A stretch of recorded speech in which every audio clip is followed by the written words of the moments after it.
नमस्कार, MHR news में आप सभी का स्वागत है। आपके साथ मैं हूं किरण और लगातार बजट पर जो है हमारी विशेष चर्चा चल रही है, वो जारी है, जिसमें हम आपको बता दें कि ये अंतरिम बजट था। यानी कि अब जब लोकसभा का चुनाव होगा, नई सरकार आएगी, तो पुराने सरकार और नई सरकार के आने के बीच का जो कार्यकाल होता है, इस दौरान इस फंड को जो है वो खर्च किया जाता है विकास को करने के लिए, ताकि देश में जो विकास है उसकी गति धीमी ना पड़ जाए, रुक ना जाए। इन सबको देखते हुए अंतरिम बजट को यहां पर लाया जाता है। उसी को आज वित्त मंत्री निर्मला सीतारमण ने जो है वो पेश किया है।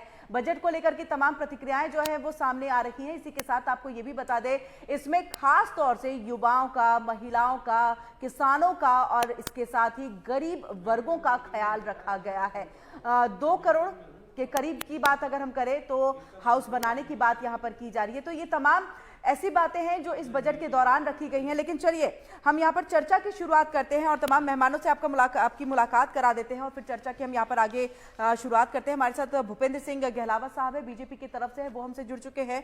तो वहीं हमारे साथ नरेंद्र गुप्ता जी हैं, जो कि अर्थशास्त्री हैं, सीए भी है, वो भी हमारे साथ जुड़ चुके हैं। और इसी के साथ हमारे साथ सुनील कटारिया जी हैं, कांग्रेस की तरफ से हैं, वो भी हमारे साथ जुड़ चुके हैं। और आप लगातार इनको जो है सुबह से सुन ही रहे हैं, तमाम इनके जो पक्ष है, इनके पॉइंट है, वो क्या कुछ है इस बजट को लेकर के। सबसे पहले भूपेंद्र जी आपके पास आएंगे और आपसे ही बजट को लेकर के क्या अपेक्षाएं थी, नहीं पूरी हुई हैं, ये तो तमाम बातें आपने जो पहले चर्चा की गई हैं उसमें आपने कह दी होंगी। लेकिन अब हम जिस तरह से लगातार अब बजट की जो मेन बातें हैं, वो सुर्खियां जो है वो सामने आ रही है, जिसमें महिलाओं पर खास ध्यान रखा गया है, युवाओं पर खास ध्यान रखा गया है और इसी के साथ खास ध्यान रखा गया है गरीब वर्गों के लिए, जिनके लिए 2 करोड़ जो घर है, आवास है, वो बनाने की बात इस बजट के इसमें कही गई है। तो अब लगभग लग रहा है, जब धीरे धीरे बातें सामने आ रही है, कि हाँ कुछ अच्छा है, जो बात कही गई थी कुछ बेहतर है, बजट लग रहा है। देखिए, पहले तो मैं सभी को नमस्कार करता हूँ जी। और आज जो ये बजट आया है, निर्मला सीतारमण जी ने एज ए फाइनेंस मिनिस्टर जो पेश किया है, ये अंतरिम बजट है। और अंतरिम बजट में बहुत जो ज़रूरी चीज़ें होती हैं उनका ही प्रोविज़न किया जाता है। जो पूरा बजट, पूर्ण बजट जो आएगा, उसमें सभी मामलों पे चर्चा होती है। हमारी जब से सरकार बनी है, हमारी ये पूरी इच्छा रहती है और ये हमारा कृत संकल्प रहता है कि हमारे देश के जो 140 करोड़ लोग हैं, चाहे वो किसी भी वर्ग से हों, उनको हर तरह की सुविधा देने का काम हमारी सरकार करे। ये हमारे यहाँ प्रयत्न रहता है, प्रयास रहता है।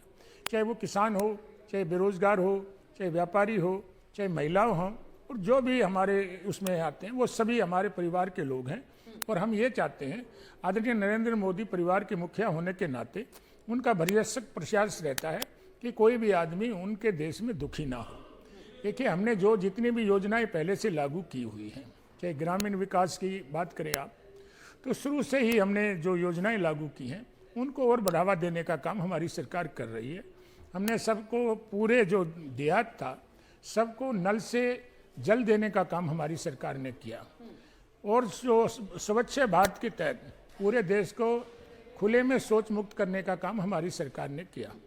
जो आयुष्मान योजना है, हर गरीब व्यक्ति को जो अपना इलाज नहीं करा सकते, उनको 5 लाख रुपए तक का इलाज कराने के लिए आयुष्मान योजना के तहत उनको प्रावधान किया।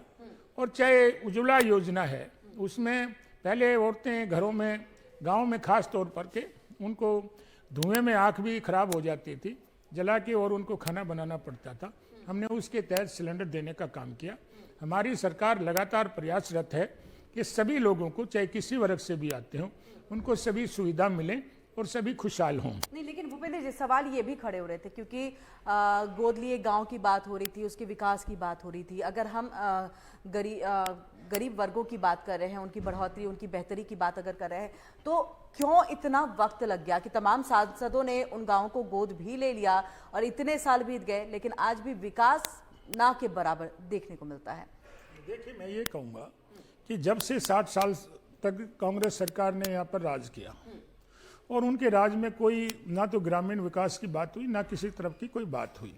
हमने ये स्टार्ट किया और 2016 में माननीय मोदी ने जो बेरोजगार लोग थे, स्टार्टअप का भी उन्होंने शुरुआत की और उसका भी हमें आज पूरी दुनिया में हम दूसरे नंबर पर हैं। और आज हमारी जो आर्थिक स्थिति है वो भी देश में 5वें नंबर की है। हम जो प्रयास कर रहे हैं कि 2027 तक हमारी जो ये स्थिति है ये तीसरे नंबर पर पहुंचे और 2047 में हमारा देश जो है पूरी दुनिया में विश्व गुरु बनने, ये हमारा प्रयास है। उसमें किसी किस्म की कोई दिक्कत आएगी तो उसकी हमारी सरकार दूर करने की बात करेगी। मैं अब डेवलपमेंट पे आ जाता हूँ। देखिए, आपको यूपीए सरकार में क्या था, हमने कितने नेशनल हाईवे बनाए हैं, कितने स्टेट हाईवे बनाए, रेलवे का कॉरिडोर बनाया, और हमने वंदे एक्सप्रेस जो ट्रेनें हैं वो भी चलाने का काम किया। हमारी सरकार तो देश को कहाँ ले जाने की बात सोच रही है। आज हमारे देश के प्रधानमंत्री जब किसी सम्मेलन में भी जाते हैं तो किसी ना किसी देश के प्रधानमंत्री उनका पैर छूने का काम करते हैं। हमने अपने देश के सम्मान को कहाँ पहुँचा दिया। आदरणीय नरेंद्र मोदी जी के नेतृत्व में हमारे देश ने कितनी तरक्की की है, ये सब लोग जानते हैं। चाहे किसान की बात हो, पहले यूपीए की सरकार में किसान को कुछ नहीं मिलता था, हमने किसान निधि योजना देने की बात की, और जो भी उनकी फसल का उचित मुआवजा पहले नहीं मिलता था, हम उनके उचित मुआवजा। इस बजट में तो कुछ खास उनके लिए रहा नहीं, किसान सम्मान निधि की राशि में भी कोई बढ़ोतरी नहीं की गई, जो एक उम्मीद लगा बैठे थे। जी, मैं ये कहना चाहता हूँ कि ये अंतरिम बजट है। जब हम पूर्ण बजट पेश करेंगे, आप ये भी सवाल करोगे कि आपकी सरकार तो अभी है। देखिए, इसमें आपको संकोच करने की जरूरत नहीं है। अगले 10 साल तक तो किसी को ये सोचना नहीं चाहिए कि हमारी सरकार नहीं रहेगी। अच्छा, ये आप किस बेस पे कह रहे हैं ये बता दीजिए। मुझे लग रहा है कि राम मंदिर वाला नहीं, मैं आपको आधार तो नहीं है। मैं सारी बात बताता हूँ। देखिए, जब से आदरणीय नरेंद्र मोदी जी आए हैं जी, एक विश्वास होता है जनता के बल। जनता का विश्वास आदरणीय नरेंद्र मोदी जी की गारंटी और जो उनका प्रोग्राम होता है उसमें जनता विश्वास कर रही है। आप देख लिए कितने चुनाव हुए। जब किसान आंदोलन की बात हुई उसके बाद लगातार 5 स्टेटों में चुनाव हुए, तो हमारा परफॉर्मेंस देख लो हमारी पार्टी का। आदरणीय नरेंद्र मोदी जी के नेतृत्व में हमारे पड़ोस का राज्य यूपी है, वहाँ पर चुनाव हुआ, सबसे ज़्यादा किसान आंदोलन का असर वहाँ था, वहाँ के लोग ज़्यादा उसमें पार्टिसिपेट कर रहे थे। लेकिन 397 सीटों पर कांग्रेस की तो जमानत जब्त हुई और हमने एब्सोल्यूट मेजोरिटी से सरकार बनाने का हम अब उस पर नहीं जाएंगे, वो जब लोकसभा चुनाव होगा तब हम इस चीज़ों पे चर्चा भी करेंगे। आपके पास आऊंगी, आपसे ये समझने की कोशिश करेंगे हम यहाँ पर कटारिया जी की नितिन गडकरी ने ये बात कही कि भले ही रोजगार नहीं दिया गया है या रोजगार की बात इस बजट के अंदर में नहीं की गई है, लेकिन रोजगार जैसे मतलब उसमें बढ़ोतरी करने, उसको बढ़ाने के लिए जो ये बजट है वो इस हिसाब का बजट हमने बनाया है। भले ही हमने बात रोजगार के दृष्टिकोण से या उसको बढ़ाने को लेकर की या उसके नंबर्स में बढ़ाने को लेकर हमने इस बजट में ऐसा कोई फंड एलोकेट नहीं किया है, लेकिन बजट रोजगार बढ़ाने का ही है। तो आप क्या मानते हैं? नमस्कार मैडम, एक बार फिर से आपके चैनल पे आपने बोलने का मौका दिया, इसके लिए धन्यवाद आपका। जहाँ तक रोजगार की बात है, रोजगार का मैं पहले बता चुका हूँ आपके चैनल के माध्यम से कि ये जो मोदी सरकार है, इन्होंने अपनी मैनिफेस्टो में लिखा था कि हम जो है 20 करोड़ रोजगार देंगे, हर साल 2 करोड़ रोजगार देंगे और 10 साल में 20 करोड़ रोजगार जो होते हैं, तो 2 करोड़ रोजगार अगर साल का देखें हम तो 20 करोड़ रोजगार की बजाय इन्होंने 55 लाख लोगों को रोजगार दिया। यहाँ इनकी हवा निकलती है। जहाँ तक बात ये किसानों की करते हैं, सबसे ज्यादा अगर कोई उम्मीद लगा के बैठा था इस अंतरिम बजट में तो वो एक राहत चाहते थे, जो किसान के भाई कोई समर्थन मूल्य मिले, कोई समर्थन मूल्य की गारंटी हो, सरकार खरीद की कोई गारंटी दे कि भाई समर्थन मूल्य पे हम कम से कम इस रेट में तो उसकी फसल खरीदेंगे। आप देखिए किसानों का क्या हाल है। किसान जो है अपनी फसल उगाता है और उसके बाद उसकी मंडी में पड़ी रहती है फसल, उसको कोई खरीदने वाला नहीं। कितनी हैरानी की बात है, कितनी परेशानी की बात है। जो विश्व गुरु बनने की जो बात करते हैं, उस देश में जिसमें 95 करोड़ जिसमें वोट हैं, उसमें 80 करोड़ लोग आज भी उस फ्री के अनाज के सहारे हैं कि भाई सरकार की तरफ से हमारे को मदद मिलेगी तो हमारा पेट भरेगा, और ये लोग विश्व गुरु बनने की बात करते हैं। जहां तक बात है, गहलावत साहब बड़े सीनियर आदमी हैं, बड़े मेरे तो पैदा होने से पहले इन्होंने राजनीति शुरू कर दी थी। तो मैं इनको ये बताना चाहता हूं कि जो टोल रोड हैं, अगर आप उन रोडों को छोड़ दें, आप इंटीरियर एरिया में जहां भी चले जाएं, चाहे यूपी की बात करें, आप यूपी में चले जाएं, पंजाब में चले जाएं, हरियाणा में चले जाएं, जहां भी चले जाएं, आप इंटीरियर एरिया में जहां भी चले जाएं, उन रोडों का क्या बुरा हाल है। भाई साहब सोनीपत से आते हैं, बड़े आदरणीय हैं। भाई साहब से मैं पूछना चाहता हूं कि आप जटवाड़ा रोड की तरफ से कितने साल पहले गए थे, आज उस रोड की क्या हालत है।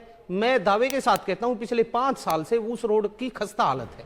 मैं बड़े टोल रोड है नहीं, वो टोल रोड नहीं है। तो टोल रोड की अच्छी, टोल रोड की टोल रोड अच्छी, तो सारे अच्छे हैं। जहां कुछ परिवारों की बात आती है, जहां कुछ परिवारों की इनकम की बात आती है, जिनको ये लोग अपना, जिन लोगों ने सरकार को गोद लिया हुआ है, उन रोडों की अलग बात है। जो आम आदमी से जिनको सारोकार है, उन रोडों की मैं आपको बात बताता हूं। जो रोड राजधाना रोड की बात मैं इनसे पूछना चाहता हूं कि पिछले यही सरकार थी, यही मोदी सरकार की डबल इंजन की सरकार थी। वो रोड ऐसा नहीं लग रहा है कि मतलब पहले ये कहा जाता था कि एक जगह से दूसरी जगह जाने के लिए, चाहे यहाँ से हम मेरठ के लिए चले जाए, यहाँ से अगर हम अयोध्या के लिए भी अगर हम जाते हैं, अभी फिलहाल वहां से जब मैं गुजरी हूँ तो जो हाईवे मुझे मिला है और जितनी खूबसूरती और जितने अच्छे तरीके से मैं पहुंची हूँ, वो जिस तरह का सड़कों का एक जाल यहाँ पर अब देखने को मिल रहा है, नहीं लग रहा कि बेहतर कार्य हुए हैं, विकास ही तो हुआ है ना। चैनल के माध्यम से मैं आपके चैनल के माध्यम से यही बात मैं बताना चाहता हूं, मैं आपके चैनल के माध्यम से यही बात बताना चाहता हूं कि इन लोगों को, इस सरकार को, जो निचले तबके के लोग हैं, हमारे जैसे जो खेत खलिहान वाले और गांव के ग्रामीण लोग हैं, उन लोगों से उनकी भलाई का इस सरकार को कोई सरोकार नहीं है।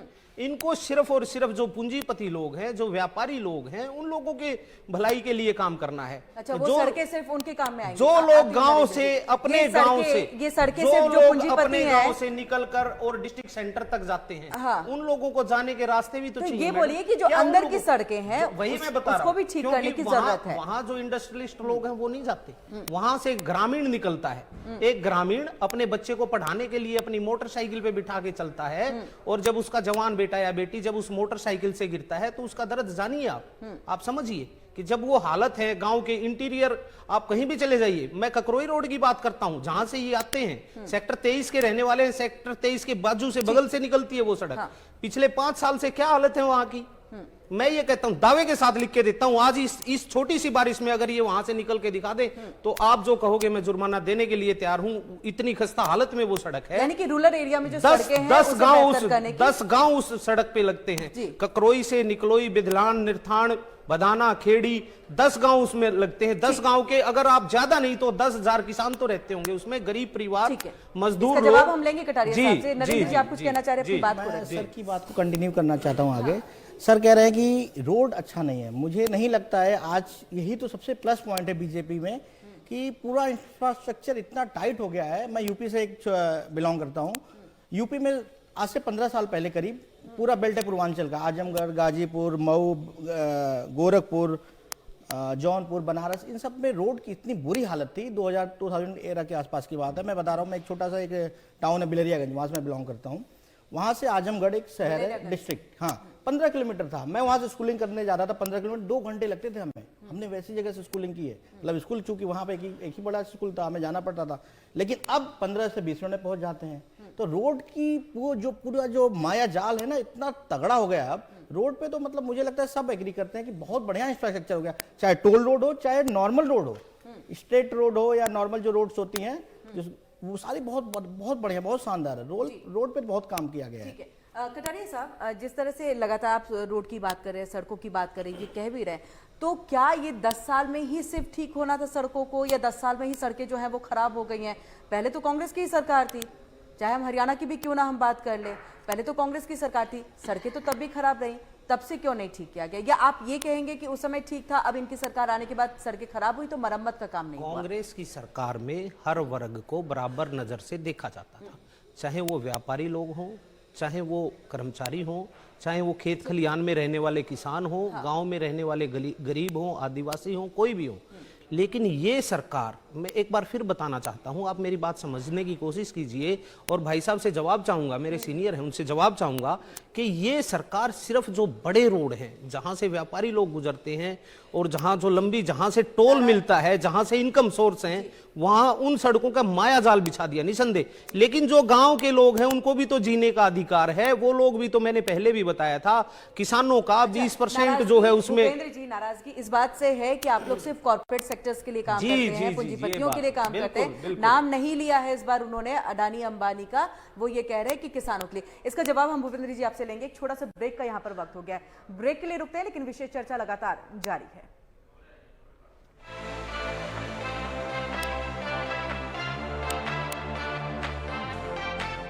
को भी आप विकसित नहीं कर पाएंगे तो फिर आपका देश विकास करेगा ही नहीं, जिसकी बात प्रधानमंत्री भी कहते हैं।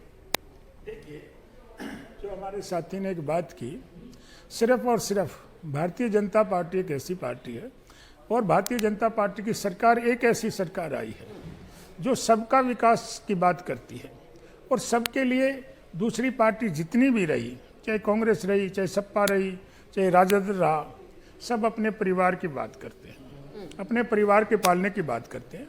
अगर आप यूपी से, पहले तो मैं सेंटर की बात करूं, पहले जवाहरलाल नेहरू जी थे, फिर इंदिरा गांधी जी आई, फिर राजीव गांधी आए, फिर सोनिया आ गई, फिर राहुल आ गया। ये इसके अलावा अपने परिवार को पालने के बदल गए ना, मल्लिकार्जुन खड़गे। नहीं, देखिए खड़गे को तो नाम मात्र स्टैंप, रबड़ स्टैंप है वो। आप देखते भी होंगे किस तरह से बेचारा खड़ा रहता है और उनको कुर्सी भी वो लोग आके किस तरह से बैठ जाते हैं, किस तरह से उनको बेइज्जत करने का काम होता है। चाहे आप हरियाणा प्रदेश की बात ले लिए, पहले तो रणबीर हुड्डा होते थे, हमारे ग्वांड के हैं, हमारे आदरणीय हैं, फिर उनके बेटे आए दूसरे, वो नहीं चले, फिर भूपेंद्र हुड्डा आए, फिर भूपेंद्र हुड्डा के बेटे आ गए। और चाहे आप मुलायम सिंह की बात ले लो, मुलायम सिंह, शिवपाल यादव, डिम्पल यादव और अखिलेश यादव, और चाहे लालू की बात ले लो, उनको उसकी बेटी, उनकी बेटा, ये सब लोग अपना पेट पालने की बात करते हैं। ठीक है, वो परिवारवाद रहा, तमाम आरोप लगे, जिसका खामियाजा भी कांग्रेस को भुगतना पड़ा। अब बदलाव की बात हो भी रही है, तो ये इनका अपना अंदरूनी है। चलिए इस पर चर्चा हम करेंगे लोकसभा चुनाव के। अभी जो ये सवाल इन्होंने किया कि गांव के अंदर की सड़कें ऐसी खराब क्यों हैं, क्या उसे बनाने का काम क्यों नहीं हो रहा है? देखिए, मैं इस बात पे भी आ जाता हूँ, अब रिकॉर्ड उठा के देख सकते हैं। यूपी के सरकार में, यूपीए की जो सरकार रही, उसमें तो क्या काम हुआ। मैं ये कहना चाहता हूँ, कम से कम 4-5 हजार करोड़, बहुत बड़ी अमाउंट होता है, 4-5 हजार करोड़ रुपए की सड़कें सिर्फ सोनीपत में बनने का काम हुआ है। चाहे वो किसी गांव से, मेरा गांव भी सोनीपत से 20 किलोमीटर पर है, मैं रहता तो शहर में हूँ, लेकिन अगर एक भी गड्ढा ये दिखा दें उस गांव तक तो मैं राजनीति छोड़ दूंगा। एक भी गड्ढा, आप प्रभावशाली आदमी है तो आप एक भी गड्ढा बन गई है। मैंने आपके बिल्कुल बाजू में बताया, आपसे 2 किलोमीटर दूर है, मैं वो भी बता, आपसे 1 से 1.5 किलोमीटर दूर ककरोई रोड का रास्ता है, और मैं कोशिश दावे के करिए। साथ कहता हूं वो 10 गांव को जोड़ने वाली सड़क है। मैं दावे के साथ कहता हूं कि आज की डेट में थोड़ी सी बारिश में अगर उस रोड को पार करके दिखा दें, मैं मान जाऊंगा आपको। आप एक सड़क को लेकर के बैठे हैं, एक सड़क नहीं मैडम, मैंने देश के बजट की बात हो रही है, राजधाना रोड भी बताया है, मैंने अनेक रोड बताए हैं जो मैंने भाई साहब के शहर के, भाई साहब के गांव। अरे भैया, सरकार की मंशा की बात होती है। मैं तो एक रोड अगर किसी वजह से रह जाता है, देखिए मैंने, इन्होंने एक रोड की भी और बात की थी, 106 करोड़ रुपए में हम उस रोड को बनाने का काम कर रहे हैं। कितने साल उसमें के से एक 500, अरे भैया ऐसे ही काले कानून वापस लिए गए जब यूपी के चुनाव 500 मीटर का आ जाते हैं तो सारे काम याद आ जाते हैं। अरे भाई सुन लीजिए जी, बताइए। एक 500 मीटर का टुकड़ा जो सिविल लाइन शिफ्ट होनी थी और बिजली के खंभे शिफ्ट होने थे, सारा काम हो गया। एक सिर्फ 500 मीटर का टुकड़ा, उस पर भी काम चला हुआ है, खंभे शिफ्ट होने लग रहे हैं, जल्दी से जल्दी उनको भी ठीक करने का काम किया जाएगा। दूसरी बात मैं ये आता हूँ, देखिए हमारी सरकार ऐसी सरकार है, मैं गांव की बात करता हूँ, ये शहर की बात इन्होंने की।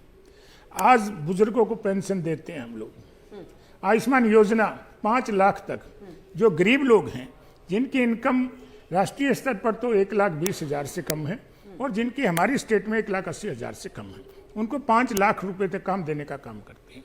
इनके समय में 2 लाख और 57 लाख करोड़ रुपए का बजट था, हमारे यहाँ 33.3 लाख करोड़ रुपए का हमारा बजट हो गया। कितना फर्क है।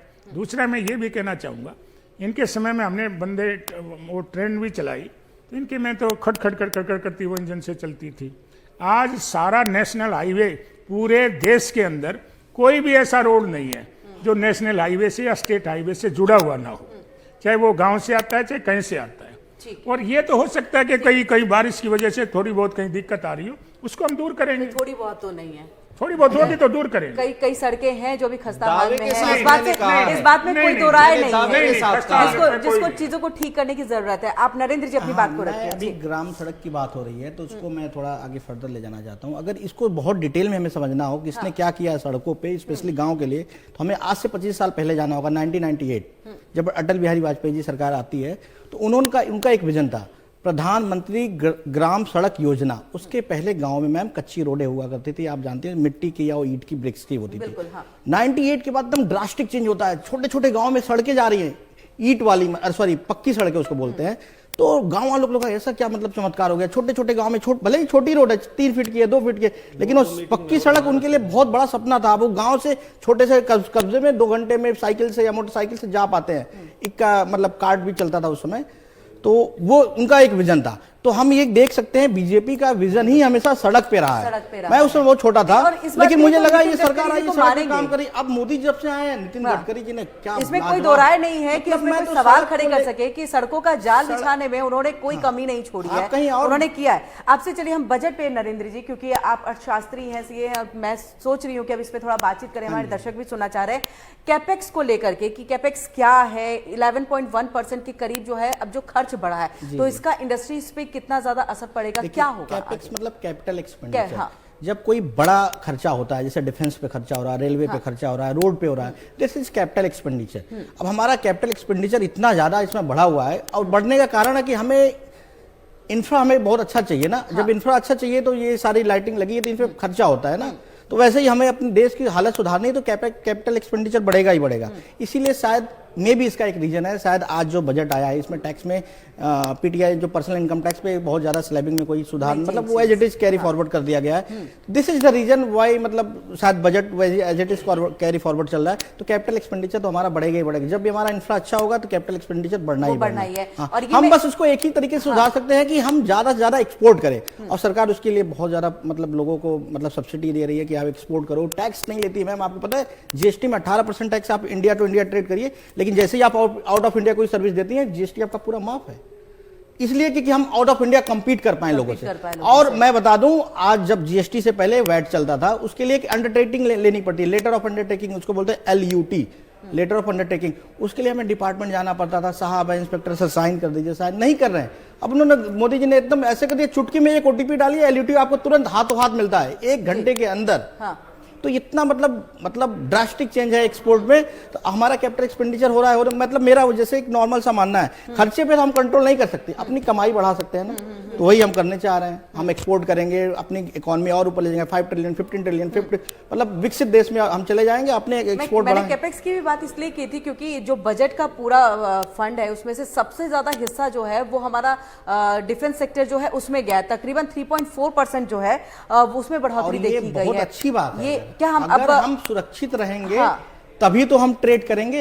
अगर हम सुरक्षित ही नहीं है, हमारे पड़ोसी या कोई और भी कंट्री अगर हमारे ऊपर अगर दबाव डालती है, जैसे चाइना, उनसे हमें बहुत मतलब रिस्क रहता है। लेकिन जैसे ही उन्हें पता होता है कि हम डिफेंस पे इतना अपना खर्चा कर रहे हैं, हमारे पास डिफेंस इतना टाइट है, वैसे डर जाते हैं। तो हमें डिफेंस जितना अच्छा होगा उतनी अच्छी बात है। सेफ रहना है तो अपना घर जो होती है उसकी जो दीवार होती है, 4 दीवार, वो जितनी मजबूत होगी उतना विल बी सेफ। जैसे आदमी पैसा कमा कहाँ रखता है? सेफ में, लॉकर में। क्यों? वो ऐसे नॉर्मल ड्रॉर में भी रख सकता नहीं, के लिए हम सेफ में रखते हैं, क्योंकि जब वो मजबूत रहेगा तो हम रात को चैन से सो सकते हैं। जी कटारिया साहब, आपके पास, क्योंकि जिस तरह से डिफेंस सेक्टर में जो है इतना बड़ा फंड जो है वो लगाया गया है, कैसे देख रहे हैं? क्योंकि आप लोग ने हर बार, चाहे वो पाकिस्तान से हमले हो, चाइना की तरफ से जो है वो हमारे सीमाओं को लांघने की कोशिश की जाती है या उस बॉर्डर से आगे जाने की कोशिश है, सवाल कांग्रेस की तरफ से, विपक्ष की तरफ से, जो उनका काम भी है कि पुरजोर तरीके से उस बात को उठाते हैं।